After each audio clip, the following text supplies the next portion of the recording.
Welcome back to our channel. मैं संजय गुप्ता आप सभी साथियों मित्रों का बहुत बहुत स्वागत करता हूं और आशा करता हूं आप सभी स्वस्थ होंगे, मस्त होंगे, जबरदस्त होंगे। सो आज की क्लास थंबनेल लेके आप बहुत अच्छे समझ गए होंगे कि आज हम किस टॉपिक पर, किस बात पर जो है हम बातचीत करने जा रहे हैं। तो आज की हमारी जो क्लास रहेगी वो राज्य दर्शन पर रहेगा। राज्य दर्शन का जो सीरीज है उसमें सबसे पहला टॉपिक जो हमारा रहेगा, जो सबसे पहला स्टेट रहेगा हमारा मिजोरम रहेगा। तो मिजोरम को हम देखते हुए आगे बढ़ेंगे। ठीक, ये हमारा मिजोरम है। ठीक, ये मिजोरम है। इसमें जो था लग गया है मैप, उसमें त्रिपुरा मिजोरम दोनों इंक्लूड कर दिया है। तो आपको सिर्फ जो है मिजोरम देखना है। मिजोरम आप देख रहे हैं, ये जो लटका हुआ भाग है यही क्या है आपका मिजोरम है। ठीक है, ये लटका हुआ भाग क्या है आपका मिजोरम है। बात समझ में आ गई। चलिए आगे चलते हैं और बारीकियों से जल्दी वीडियो को कवर करने का प्रयास करते हैं। इसमें राज्य दर्शन का हमारा जो सीरीज रहेगा उसमें पहला हमारा क्या है मिजोरम है। मिजोरम को जल्दी से हम कवर करते हुए आगे बढ़ते हैं। ठीक है, तो मिजोरम को हम क्या कहते हैं, नीले पहाड़ों की भूमि कहा जाता है। इसे क्या कहा जाता है, नीले पहाड़ों की भूमि कही जाती है। यह भारत का उत्तर पूर्वी राज्य है। कहाँ है, भारत के उत्तर में है और पूरब में है, तो इसलिए क्या कहा जाता है, इसको उत्तर पूर्वी राज्य कहा जाता है। इसको शॉर्टकट में क्या बोल दिया जाता है, पूर्वोत्तर राज्य कहा जाता है। क्या कहा जाता है, पूर्वोत्तर राज्य। ठीक है, यहाँ तक आप बात समझ गए होंगे। आगे क्या है कि इसकी राजधानी क्या है, आइजोल है।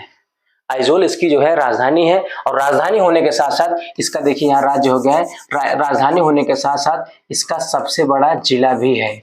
इसका सबसे बड़ा जिला भी आइजोल है। इस बात को आपको ध्यान रखना है। ठीक है, इसमें जिले की बात कर लेते हैं। इसमें हम कुल जिले की बात कर लेते हैं। इसमें कुल जिले जो है आपके टोटल कितने हैं, 8। लेकिन ये पहले के हैं।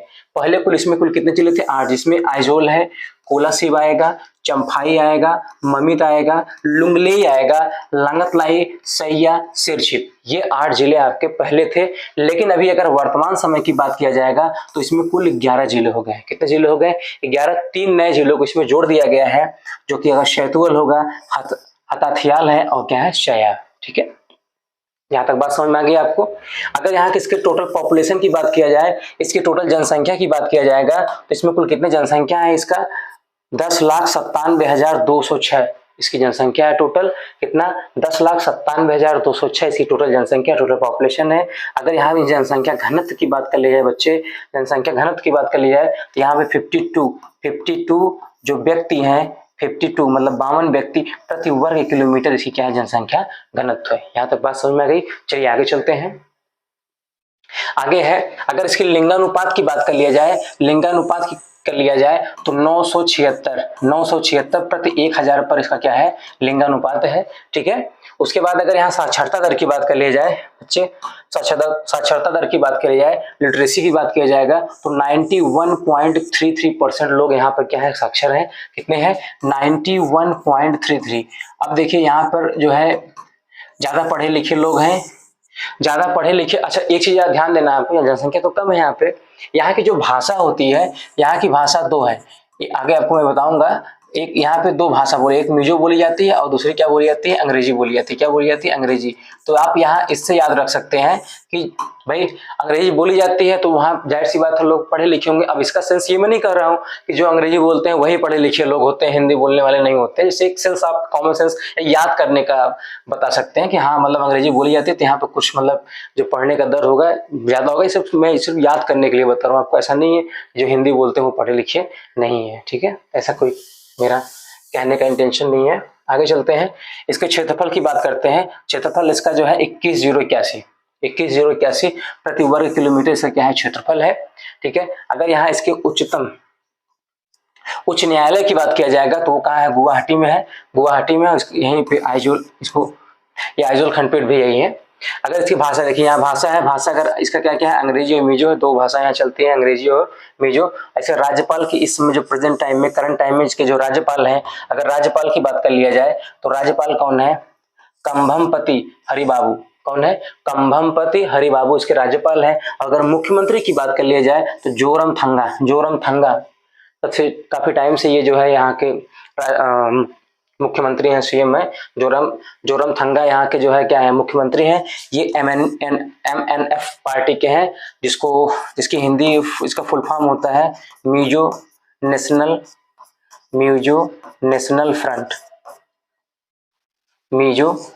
फ्रंट। ये पार्टी का नाम है। ठीक, मिजो नेशनल फ्रंट।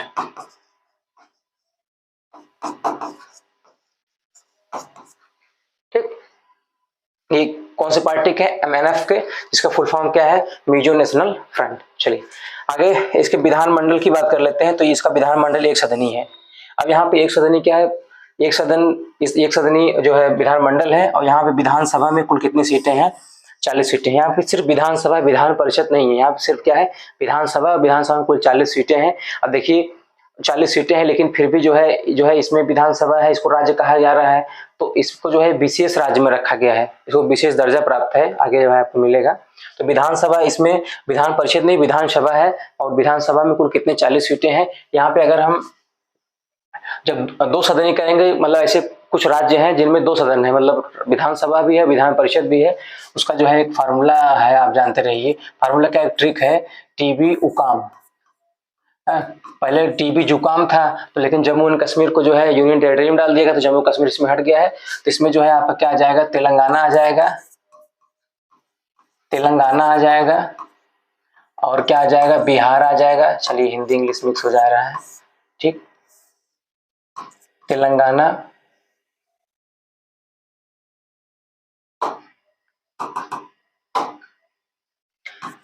तेलंगाना, फिर ये क्या हो जाएगा? बिहार हो जाएगा। फिर अपना यूपी हो जाएगा। फिर के से जो है क्या हो जाएगा? कर्नाटक हो जाएगा। देखिए फिर हिंदी हो गया। चलिए कर्नाटक हो गया। ए से जो है क्या हो जाएगा? आंध्र प्रदेश हो जाएगा। ठीक, और यम से क्या हो जाएगा? महाराष्ट्र हो जाएगा। यम से क्या हो जाएगा? आपका महाराष्ट्र हो जाएगा। ठीक, तो ये जो है आपके ये 4 इधर है, 4 2 6 ऐसे राज्य हैं, भारत के 6 राज्य हैं जहाँ पे 2 सदन है, मतलब विधानसभा और विधान परिषद दोनों है। इस चीज को आप ध्यान रखिएगा। टीबी उकम पहले 7 थे, लेकिन अभी जम्मू कश्मीर को हटा करके एक विशेष दर्जा का मान्यता दे दिया गया है, मतलब यूनियन टेरिटरी में डाल दिया, इसमें हट गया है। इसलिए अभी जो है कुल 6 स्टेट ऐसे हैं जहाँ पे 2 सदन है, विधानसभा विधान परिषद है।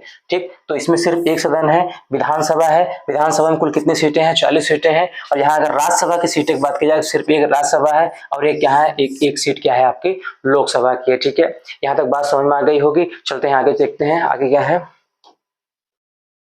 आगे यहाँ के अगर राजकीय पशु की बात कर लिया जाए, राजकीय पशु की बात कर लिया जाएगा, तो यहाँ राजकीय पशु जो है क्या है? Himalayan sero. हिमालयन सीरो यहाँ का क्या है? राजकीय पशु है। अगर राजकीय पक्षी की बात की जाएगा, फिंजेंट। क्या है आपका? फिंजेंट यहाँ की क्या है? राजकीय पक्षी है। और राजकीय पुष्प की बात करिए तो क्या है? Red Wanda. क्या है आपका? Red Wanda. इसका पीडीएफ मैं आपको दे दूंगा। इसका पीडीएफ जो है आप हमको टेलीग्राम पे जो है सर्च कर सकते हैं, सिया चंद्रा ट्यूटोरियल। वहां पर जो है आपको इसका पीडीएफ जो है आपको मिल जाएगा। सिया चंद्रा ट्यूटोरियल आप सर्च करेंगे टेलीग्राम पे, इसका लिंक भी मैं दे दूंगा आपको डिस्क्रिप्शन में, वहां सर्च करके इसका पीडीएफ आप ले सकते हैं हमसे। ठीक, तो राजकीय पशु इसका क्या आ जाएगा? रेडवांडा, सॉरी राजकीय पुष्प जो है आपका रेडवांडा है। और राजकीय वृक्ष की बात किया जाएगा तो क्या है? आयरनवुड। आयरनवुड इसका क्या है? राजकीय वृक्ष है। ब्लू माउंटेन, नीले पहाड़ी के रूप में प्रसिद्ध है। इसको हमने स्टार्टिंग में ही आपको बताया कि इसे नीली पहाड़ी वाला राज्य कहा जाता है। जनजातीय राज्य है। तो जितने भी भारत के पूर्वी राज्य, जितने भी जो 7 सिस्टर के नाम जानते हैं, उसमें लगभग जो है जितने भी राज्य हैं, लगभग राज्यों को बात बता रहा हूँ, वहाँ पे जनजाति ही ज्यादा निवास करते हैं। तो यहाँ मिजोरम में भी पूरे जनजाति ही निवास करते हैं। तो पूर्वोत्तर का ये पहाड़ी और उसका जनजाति राज्य है। ठीक है, चारों ओर से ये भूमि के माध्यम से पहाड़ियों से घिरा है। जो भी इस मिजोरम है, ये चारों तरफ से क्या है? भूमि के माध्यम से पहाड़ियों से क्या हुआ? घिरा है। ठीक है, चलिए आगे चलते हैं। आगे है आपका कि मिजोरम 3 शब्दों से मिलकर बना है। मिजोरम कितने शब्दों से मिलकर बना है? 3 शब्दों से, मी धन जो धन रम। तो मी का मतलब क्या होता है? इधर मैं लिख देता हूं कि मिजोरम जो है मी धन जो धन रम, ये 3 शब्द से मिलकर बना है। जहां पे मी का अर्थ होता है क्या? लोग। मी का अर्थ क्या होता है? लोग। मी का अर्थ क्या होता है? लोग। और जो का अर्थ होता है पहाड़ियों पर रहे, जो पहाड़ियों के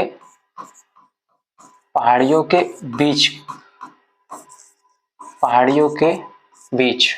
और रम मतलब होता है धरती, मतलब धरती का एक ऐसा स्थान जो पहाड़ियों के बीच के रहने वाले लोग होते हैं, उन्हें क्या कहा जाता है?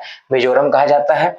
मिजोरम की अतुलनीय। प्रकृति सुषमा, सुषमा का मतलब कोई लड़की की बात नहीं कर रहा, वहाँ सुंदरता की बात कर रहा है। जो प्रकृति की सुंदरता है अभी भी मानव का हस्तक्षेप इस पे नहीं है। मतलब इस तरह अभी जो है यहाँ पर जो उसके जंगल है वहां पर उस पर भी मानव वहां बना जो है कटाई उटाई करके इसे डिफॉरेस्टेशन वगैरह होता है, तो अभी वहां ये सब चीजें नहीं है। वहां पर अभी मानव का हस्तक्षेप नहीं हुआ है, वहां किसी प्रकार का प्रकृति का कोई नुकसान नहीं हुआ है। ठीक है, इसे जो है वर्जिन ब्यूटी ऑफ इंडिया कहा जाता है। वर्जिन ब्यूटी ऑफ इंडिया इसलिए कहा जाता है क्योंकि यहाँ पे अभी मानव का कोई हस्तक्षेप नहीं हुआ, डिफॉरेस्टेशन जैसी कोई भी समस्या यहाँ पे नहीं आई है। ठीक है, चलिए आगे देखते हैं।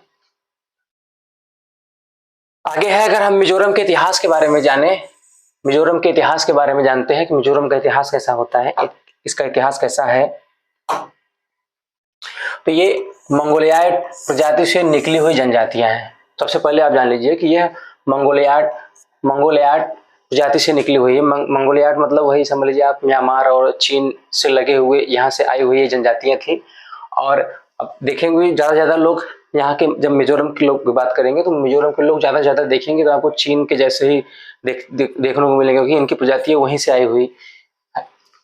ठीक, तो मंगोलियाड प्रजाति से आई हुई जनजातियां हैं ये, या इनको आप कह सकते हैं कि मंगोलियाड प्रजाति के लोग हैं यहाँ पे। और इनसे कुछ निकली हुई जनजातियां और हैं यहाँ पे जो यहाँ पे निवास करती हैं, वो क्या है, रियांग है। ठीक, कुकीस, मिजो, लुसाई, चकमा, ब्रू। ठीक, और तत्चांगर, पवई, हाजोंग, लाखर, पैथ, रालवे, पैग, हमार मारा आदि, ये सब क्या है, यहाँ की जनजातियां हैं। इन जनजातियों को आपको याद रखना ही रखना है। कौन कौन से हैं, रियांग, कुकीस, मिजो, लुसाई, चकमा, ब्रू, तत्चांगर, पवई, हाजोंग, लाखर, पैथ, रालवे, पैंग, हमार मारा, ये सब क्या है, आपके यहाँ के रहने वाले जो है मिजोरम के रहने वाले जनजाति हैं। इनको आपको याद रखना है। और याद करने वाला सबसे ज्यादा आप इम्पोर्टेंट पूछा जाता है, रियांग पूछा जाता है, मिजो पूछा जाता है, लुसाई पूछा जाता है, ब्रू पूछा जाता है। ठीक, उसके साथ साथ हाजोंग पूछा जाता है, और आपका इतना जो है इंपॉर्टेंट पवई, ये इतना चीज तो आपको हमेशा तो याद ही रखना होगा, बाकी और भी चीजें तो आपको पढ़नी ही पड़ेंगी। ठीक है, हाजोंग जनजाति के बारे में जो थोड़ा जान लेते हैं कि यहाँ के लोग मुख्यतः चावल की खेती करते हैं। यहाँ के लोग, यहाँ खेती की बात किया जाएगा, जो हाजोंग जनजाति होती है ये मुख्यतः चावल की खेती करते हैं। और यह जनजाति संगोजी विवाह इंडोग्रामी का अनुसरण करती है। ठीक है, उसके साथ साथ अगर ब्रू जनजाति की बात कर लिया जाए, ब्रू जनजाति के बारे में बात कर ली जाए, तो ये क्या है, एक बंजारा समुदाय है। बंजारा उन्हें कहा जाता है जो भाई अपना उनका ठिकाना कुछ फिक्स नहीं रहता है, आज यहाँ है डेरा डंडा डालेंगे, कहीं कल कहीं और जाएंगे डेरा डंडा डाल लेंगे अपना। तो बंजारा समुदाय के हैं। त्रिपुरा में इसे रियांग के नाम से जाना जाता है। किसको, ब्रू को ही।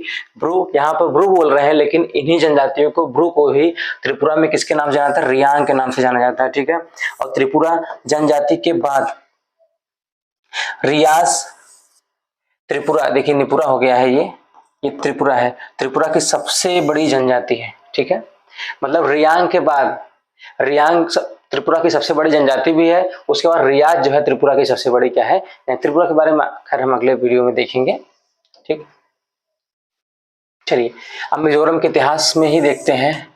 ठीक, मिजोरम 1891 ईस्वी में ब्रिटिश अधिकार में आया, मतलब इस पर ब्रिटिश ने पूरा क्या कर लिया, अधिकार कर लिया। 1891 की बात है ये।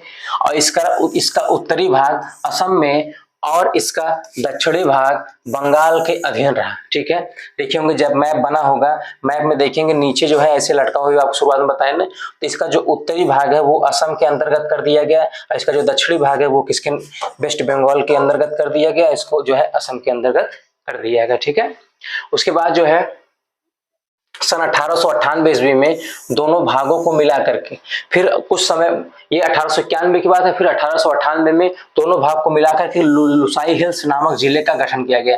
मतलब जो उत्तरी भाग और दक्षिणी भाग अलग था, उत्तरी दक्षिणी भाग को दोनों को क्या कर दिया, मिला दिया गया, और इसको क्या नाम दे दिया गया, लुसाई हिल्स। क्या नाम दे दिया गया, लुसाई हिल्स। ठीक, लुसाई हिल्स, दोनों को मिला करके इसका नाम दे दिया गया किसका, लुसाई हिल्स। ठीक है, यहां तक बात समझ में आई आपको। फिर और असम क्षेत्र में शामिल कर दिया गया। उसके बाद जो है इसको जब मिला दिया गया तो लुसाई हिल्स बनाया गया, फिर उसको असम क्षेत्र में जो है शामिल कर दिया जाता है। फिर 1958-59 की बात है, मिजोरम जिले में भयंकर अकाल पड़ा। यहाँ पर क्या हो गया, बहुत त्रासदी आई, बहुत भयंकर अकाल पड़ा, जिसके बाद भारत सरकार के विरुद्ध में जो है लाल लाल डेंगा जो है वहाँ का एक क्रांतिकारी थे। लाल डेंगा के नेतृत्व में जो है वहाँ पर क्या हुआ, एक बहुत बड़ा विद्रोह हुआ सरकार के विरुद्ध। फिर 1966 में लेकिन भारत सरकार ने इस विद्रोह को क्या कर दिया, दबा दिया। मतलब भले उन्होंने क्रांति तो शुरुआत की, लेकिन भारत सरकार जो है उस विद्रोह को पूरी तरह से क्या कर दी, दबा दिया। ठीक है, चलिए आगे देखते हैं। फिर 1972 की बात है। 1972 में इसे असम से अलग करके एक पूर्वोत्तर क्षेत्र पुनर्गठन अधिनियम आया।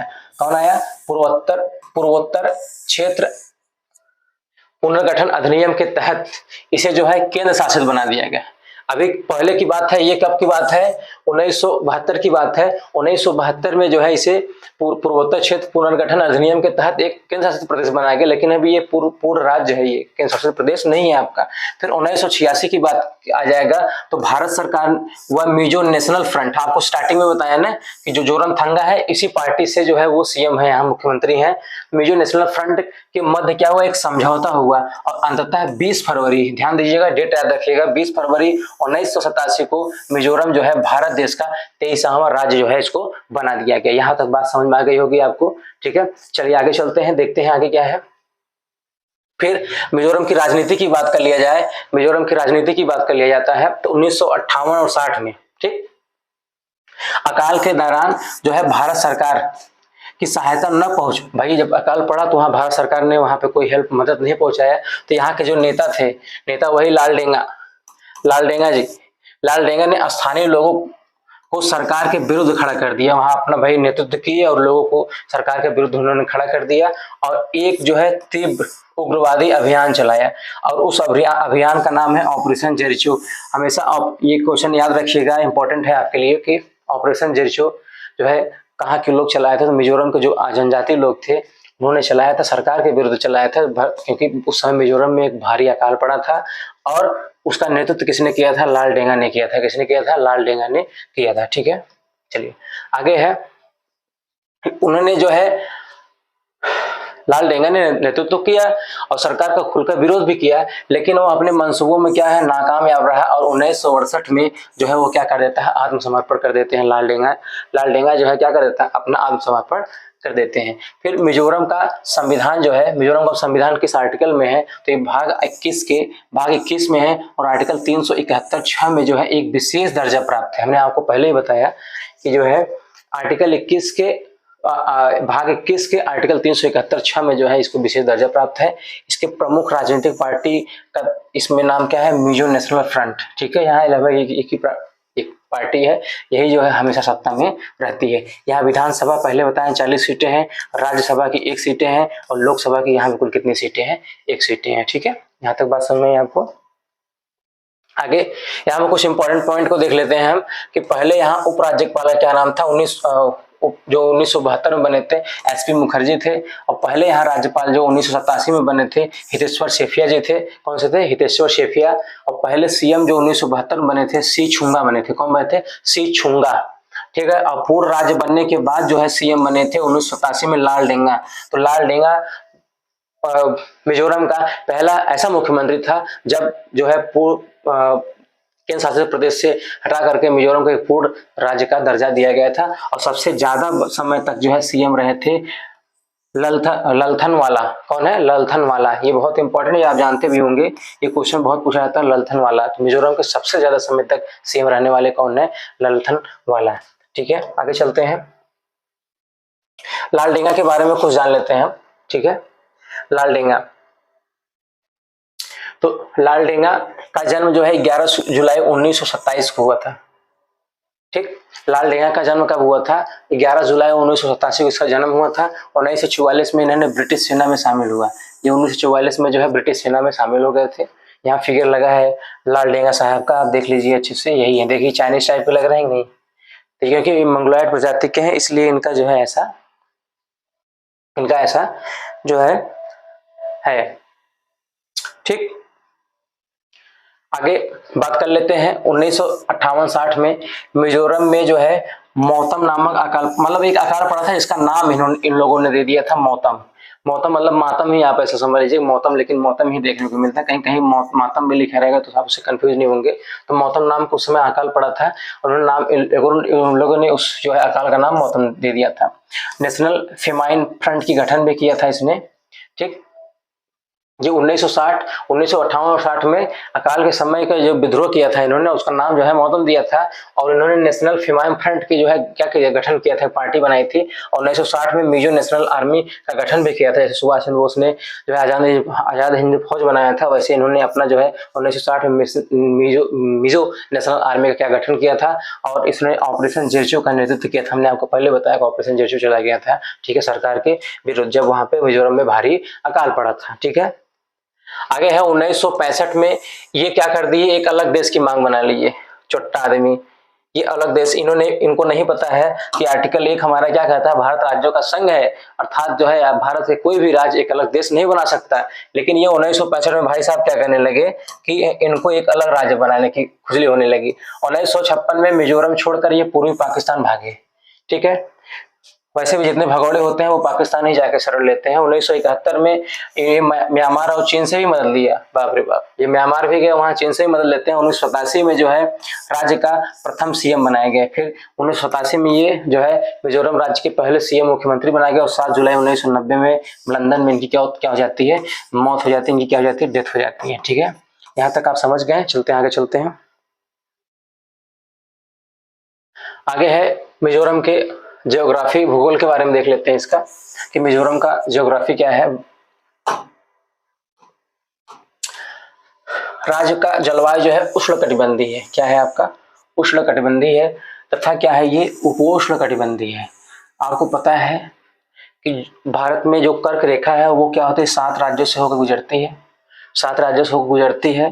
तो वही 7 राज्यों में एक जो है अब क्या आता है, इसमें मिजोरम भी आता है, मिजोरम से भी होकर जाती है। तो जो कर्क रेखा है मतलब वहां पे जो है मान चलिए गर्मी जो है लगभग आपकी बनी ही रहेगी।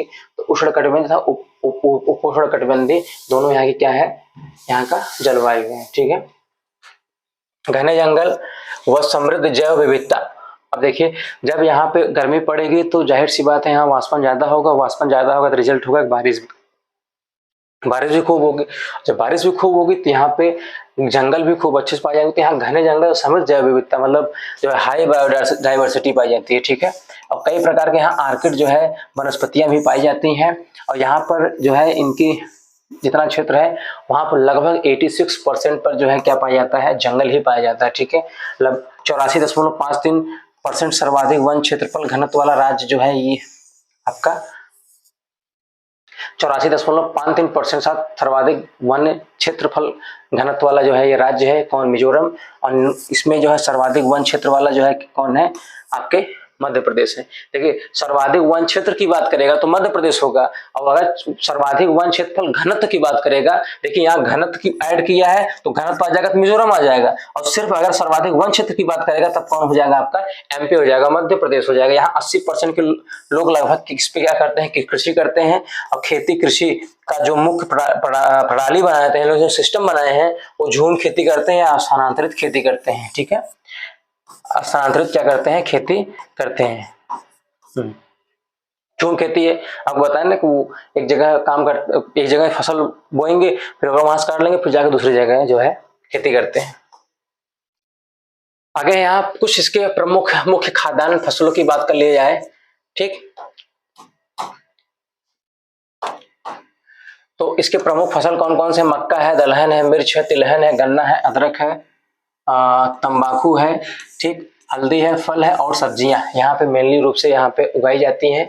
अगर फल की बात की जाए तो मैडीरियन संतरा है, केला है, अंगूर है, हथकोड़ा है, अनानास है और पपीता यहाँ पे मेनली जो है पैदा किया जाता है फल में। और अगर फूल की बात किया जाएगा तो एथुरियम, वर्ड ऑफ पैराडाइज और आर्किड गुलाब यहाँ के जो फूल मिलता है। मसालों की बात किया जाएगा तो अदरक हो जाए, काली मिर्च, हल्दी, मिर्ची, चिड़िया की आंख वाली मिर्ची यहाँ की क्या है, फेमस है। अगर यहाँ के यहाँ के लोग जो है पाम ऑयल और जड़ी बूटियां तथा सुगंध वाले पौधों की खेती भी बड़े पैमाने पर करते हैं। पाम ऑयल की खेती की जाती है और जड़ी बूटियां भी ये लोग उगाते हैं, भाई पहाड़ से रिलेट करते हैं जड़ी बूटियां का अच्छा ज्ञान होगा इनके पास। और सुगंध होने वाले पौधों, सुगंध देने वाले जो है पौधों की खेती या फूलों की खेती बहुत करते हैं। यहाँ एक जो है श्रेणी है, पर्वत श्रेणी है ओयुकुमत्यांग, ठीक, ये हिमालय की श्रेणी है जो बांग्लादेश और मिजोरम को क्या करती है, अलग करती है। इस चीज को आप ध्यान रखिएगा, इस चीज को आप ध्यान रखिएगा इंपॉर्टेंट करके, ठीक है। तो ओयुकुमत्यांग श्रेणी जो है हिमालय की ऐसी श्रेणी है जो बांग्लादेश और मिजोरम को क्या करती है, अलग करती है, ठीक है। चलिए आगे देखते हैं। अगर यहाँ इसके नदियों की बात कर लिया जाए, इसकी प्रमुख नदियां कौन कौन सी हैं, इसकी प्रमुख नदियां कौन सी है, छिमतुईपुरी, छिमतुईपुरी है, छिमपुरा में रहेगा, छिमतुईपुरी, बराक, लाबांग, तवांग, सुनोई, ये जो है, और सुनोई जो है ये क्या है आपके ब्रह्मपुत्र की सहायक नदी है। तो इतना नदी आपको जो है मेनली याद करना है। प्रमुख नदियां मिजोरम की कौन कौन से है, छिमतुईपुरी, बराक, लाबांग, तवांग, सुनोई, और सुनोई जो है वो ब्रह्मपुत्र की क्या है, सहायक नदी है, ठीक है। अगर इनके झीलों की बात किया जाएगा तो क्या है, नामदिल, पाला और रिहादिल। कहीं दिल आ जाए तो समझ लीजिए मिजोरम की बात किया जा रहा है। इसके झील क्या है, नामदिल, रिहादिल और पाला, तीन ही है, अच्छे से याद हो जाएगा आपको। प्रमुख सिंचाई परियोजनाओं की बात किया जाएगा तो बानवा हो जाएगा, खबीवा हो जाएगा और तुंगमलाई हो जाएगा। क्या हो जाएगा, तुकुमलाई। कौन कौन से प्रमुख सिंचाई है आपके, सिंचाई परियोजना है बानवा, खबीबा और तुकुमलाई। इसकी सबसे ऊंची चोटी की बात किया जाएगा तो क्या है, फोंगफाई। क्या है आपका, फोंगफाई। फोंगफाई इसका क्या है, सबसे ऊंची चोटी है। इसकी जो हाइट कितना दिया गया है, 2065 मीटर दिया गया है। और दूसरे अगर किया जाएगा तो ये दूसरा जो है इसका सबसे ऊंची चोटी हो जाएगी ब्लू पर्वत, जिसकी ऊंचाई कितना है, 2165 मीटर है, ठीक है, 2165 मीटर है। अगर यहाँ सबसे ऊंचा जलप्रपात की बात किया जाएगा तो क्या है, बैटोंग। बैटोंग बहुत ज्यादा पूछा जाता है, बैटोंग पूछा जाता है, इसको आप ध्यान रखिएगा। 750 फीट इसकी जो है ऊंचाई है। और इसके साथ साथ जो है यह भारत का 13वां सबसे ऊंचा जो है क्या है आपका जलप्रपात है। क्या है आपका, झरना भी ठीक है, झरना भी गलत नहीं कर सकते आप, लेकिन जलप्रपात लिख देंगे ज्यादा सही रहेगा, ठीक है। ये भारत का 13वां सबसे ऊंचा जलप्रपात है। अगर राष्ट्रीय पार्क की बात कर ली जाएगा तो यहाँ पे कुल 2 राष्ट्रीय पार्क है, मूर्तेन राष्ट्रीय पार्क और फांगफुई ब्लू माउंटेन राष्ट्रीय पार्क। ये पूरा लंबा चौड़ा नाम है, इसका याद रखिएगा। मूर्तेन राष्ट्रीय पार्क और फांगफुई ब्लू माउंटेन राष्ट्रीय पार्क, इसके क्या है, 2 नेशनल पार्क्स हैं। राष्ट्रीय जीव वन जीव विहार की बात किया जाएगा, वन जीव विहार इसमें कुल 8 हैं, कौंडेम्पा, नगिनपुरी, खागलुक, लकटंग, ताबी, थोरांगलंगम, पुआ और लरेम। ये जो है आपके 8 यहाँ के क्या है, आपके वन्य जीव विहार हैं, ठीक है। इसको याद रखिएगा, ये आपका बहुत इंपॉर्टेंट है। इससे क्वेश्चन समझ लीजिए कि 100% 1-2 क्वेश्चन तो बनने वाले हैं आपके अगले एग्जाम में, ठीक है। अगर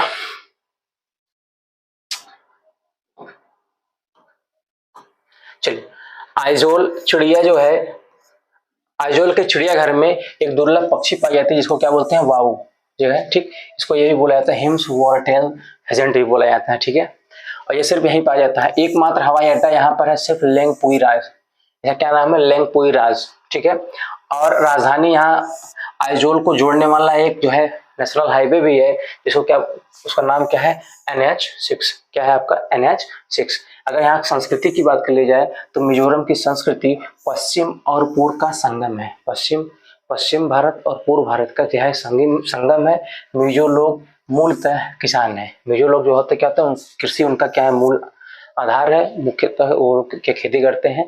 और उनकी सारी गतिविधियां तथा त्योहार वनों की कटाई करके की जाने वाली झूम की खेती से जुड़े हैं। हमने आपको पहले बताया यहाँ के लोग क्या करते हैं, झूम की खेती करते हैं। किसी खेती करते हैं, झूम खेती से जो है अपना कृषि करते हैं, खेती करते हैं, ठीक।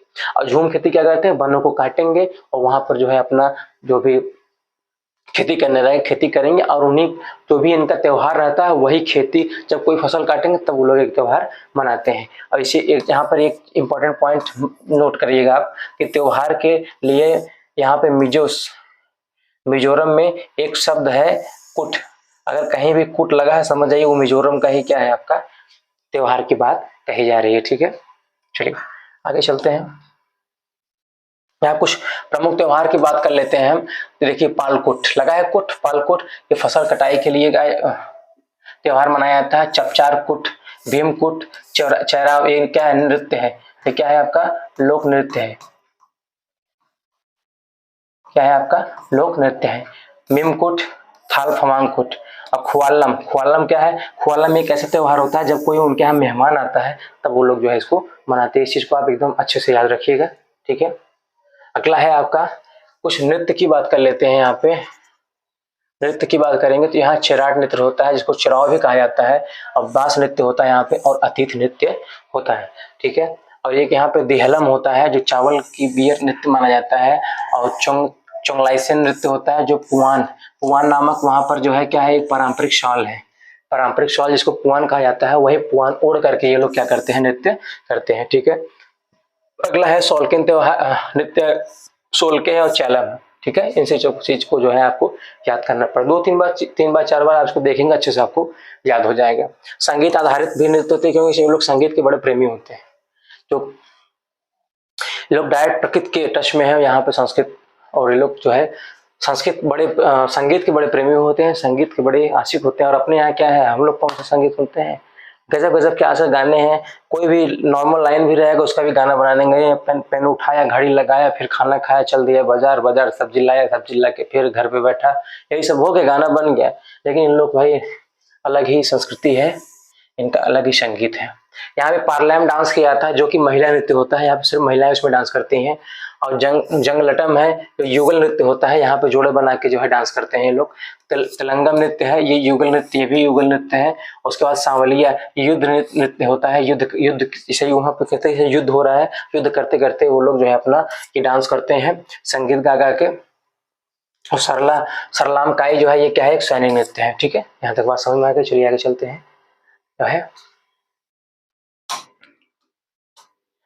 मिजोरम के लोग जो है पहाड़ी और जनजाति, मिजोरम के लोग जो पहाड़ी हैं और जनजाति लोग हैं, ये संगीत के बड़े शौकीन हैं। मैं पहले बताया कि संगीत के लोग बहुत बड़े शौकीन हैं। तो यहाँ कुछ जो है इनके संगीत के नाम भी दिया गया है, टिंग टोंग है, और लमलावी है, क्यूमदार है, खुआंग है, डार है, और बैग बैंग सकी, ये सब क्या है उनके संगीत के नाम है। तो आप पढ़ना बहुत ज्यादा जरूरी नहीं, लेकिन फिर भी जानते रहिए इन्हें। और ये जो संगीत है ये ड्रम और ढोल के जरिए बजा करके ये लोग जो है पूरा अच्छे से डांस करते हैं। ठीक है, यहाँ का संगीत जो है स्क्वायर कहलाता है। यहाँ पे जो संगीत होता है उसको संगीत नहीं कहते, क्वायर कहते हैं। क्या बोलते हैं, क्वायर कहते हैं।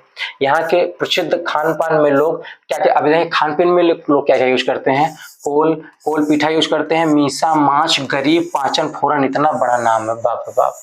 ठीक, मीसा माछ गरीब पाचन फोरन, ठीक है, तोरादी, ये खाने में यूज करते हैं। उसके बाद मिजी बक्सा है, छमहान है, बाई है, बांस शूट फ्राई है। अब बांस तो समझ में आ रहा है, बाकी शूट फ्राई तो कुछ समझ में नहीं आ रहा है भाई, उन लोग का अपना व्यंजन है। चीज फोरन है, पंच फोरन हम लोग सुने, लेकिन यहाँ चीज फोरन है, व्यंजन का नाम है, खैर वो सब्जी बनाने में आता है। लक्षा, रेप, बेलोंग, ठीक, ये सब क्या है, इनके खाने में लोग जो है नॉर्मल यूज करते हैं। ठीक है, सो आज के लिए बस इतना ही। ये आपके कंप्लीट जो है मिजोरम क्या होता है खत्म होता है। यहाँ से आपके मिजोरम से बनने वाले जितने भी क्वेश्चन हैं ये फाइनली कंप्लीट होते हैं। वीडियो कैसा लगा है आपको कमेंट सेक्शन में जरूर बताइएगा, और पीडीएफ आप हमारे टेलीग्राम चैनल पर, लिंक मैं डिस्क्रिप्शन में दे दूंगा, वहां से आप इजीली डाउनलोड कर सकते हैं। और अगर आप चैनल पर नए होंगे तो चैनल को सब्सक्राइब करिएगा, वीडियो अच्छा लगा होगा शेयर करिएगा, लाइक करिएगा। Bye bye, take care.